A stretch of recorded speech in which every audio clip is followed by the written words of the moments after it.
Hello viewers. आज की class में हम लोग परम्यूटेशंस एंड कॉम्बिनेशन से एक इम्पॉर्टेंट प्रॉब्लम करेंगे। और जो प्रॉब्लम है वो है a student has to answer 10 questions, right, choosing at least 4 from each of part A and part B, right. If there are 6 questions in part A and 7 questions in part B, in how many ways can the student choose 10 questions, right? तो question जो है वो ये है कि एक student है, उसे 10 क्वेश्चंस के आंसर देने हैं और क्वेश्चन पेपर में 2 पार्ट्स हैं, राइट। एक पार्ट है ए और दूसरा पार्ट है बी। तो पार्ट ए में जो टोटल क्वेश्चंस हैं वो हैं 6 क्वेश्चंस और पार्ट बी में 7 क्वेश्चंस है और टोटल क्वेश्चंस जो हैं वो 13 हो गए, ठीक। 6 + 7 13, राइट। तो अब क्या है कि इन 13 क्वेश्चंस में स्टूडेंट को 10 क्वेश्चंस अटेम्प्ट करने हैं और लेकिन शर्त ये है कि कम से कम 4 क्वेश्चन जो है उसे हर पार्ट से करने हैं, राइट। तो 4 क्वेश्चन पार्ट ए से करेंगे कम से कम और 4 क्वेश्चंस पार्ट बी से करेंगे। तो यहाँ पर हम पहले ये देख लेते हैं कि क्या क्या ऑप्शंस जो स्टूडेंट है उसके पास अवेलेबल है। तो 4 क्वेश्चन कम से कम हर पार्ट से करने हैं।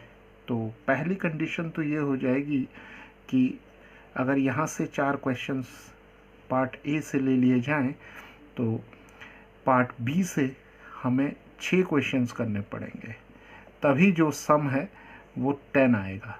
4 + 6 10, because a student has to answer 10 questions, right, choosing at least 4 from each of part A and part B. तो 4 क्वेश्चंस ने पार्ट ए से ले लिए तो पार्ट बी से 6 क्वेश्चंस लेने पड़ेंगे, राइट। ओके, दूसरी जो कंडीशन है वो है कि पार्ट ए से अगर हम 5 क्वेश्चंस ले लें तो पार्ट बी से भी हमें 5 क्वेश्चन ले सकते हैं हम, तो टोटल 10 क्वेश्चंस हो जाएंगे, राइट। और तीसरी कंडीशन ये हो जाएगी कि अगर पार्ट ए से हम 6 क्वेश्चन ले लें तो पार्ट बी से हमें फिर 4 क्वेश्चंस लेने पड़ेंगे, because the student has to choose at least 4 questions from each part. So 6 + 4 10। तो ये 3 पॉसिबिलिटीज़ हैं स्टूडेंट के पास कि वो क्वेश्चन पेपर से क्वेश्चंस को इन 2 पार्ट से सिलेक्ट कर सकता है। तो अब हमें यहाँ पर ये निकालना है कि in how many ways can the student choose 10 questions, right. तो यहाँ पर हम यूज़ करेंगे कॉम्बिनेशंस का, राइट। तो कॉम्बिनेशन का यूज़ करने के लिए हम क्या करेंगे, देखिए पार्ट ए में 6 क्वेश्चंस हैं, पार्ट बी में 7 क्वेश्चंस हैं। तो हम पहली कंडीशन लेते हैं कि जब स्टूडेंट जो है पार्ट ए से 4 क्वेश्चन ले रहा है और पार्ट बी से 6 क्वेश्चन ले रहा है, तो ये जो 4 क्वेश्चंस हैं वो इन 6 क्वेश्चंस में से कितने तरीके से सेलेक्ट कर सकता है, 6C4, राइट। तो 6C4 are the number of ways the student can select 4 questions out of 6 questions. और यहाँ 7 में से 6 क्वेश्चन सेलेक्ट करने हैं तो टोटल हो जाएंगे 7C6, राइट। तो टोटल नंबर ऑफ वेज जो हो जाएंगे वो यहाँ पर आ जाएंगे आपके 6C4 × 7C6, राइट।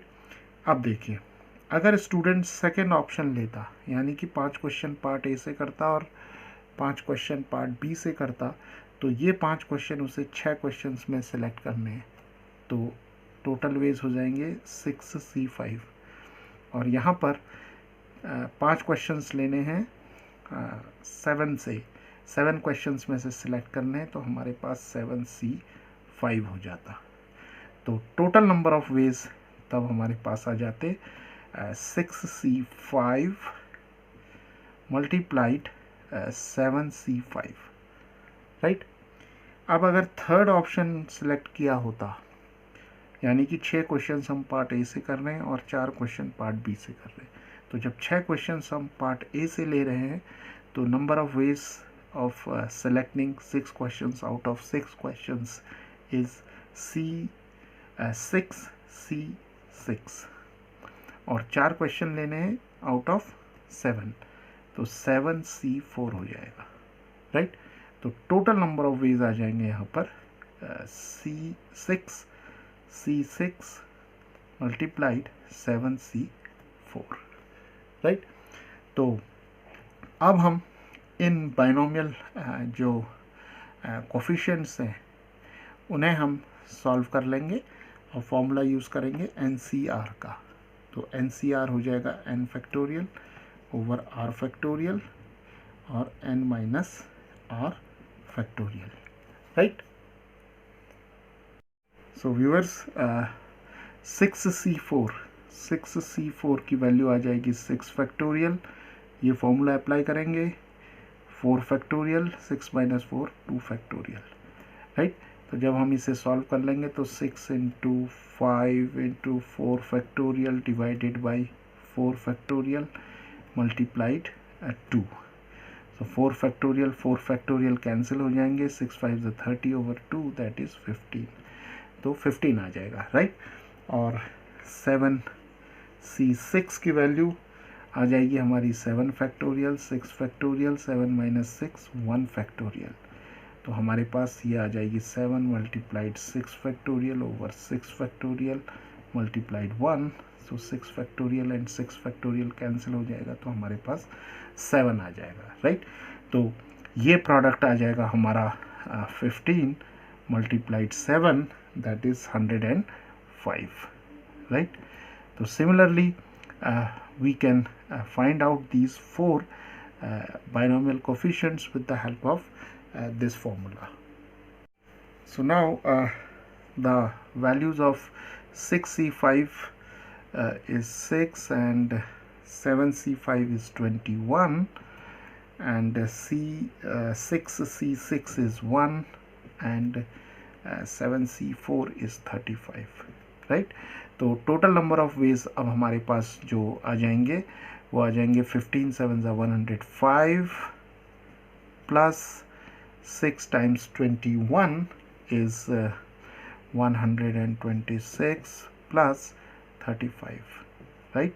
और जब हम तीनों को ऐड कर देंगे तो हमें मिल जाएगा 266, राइट।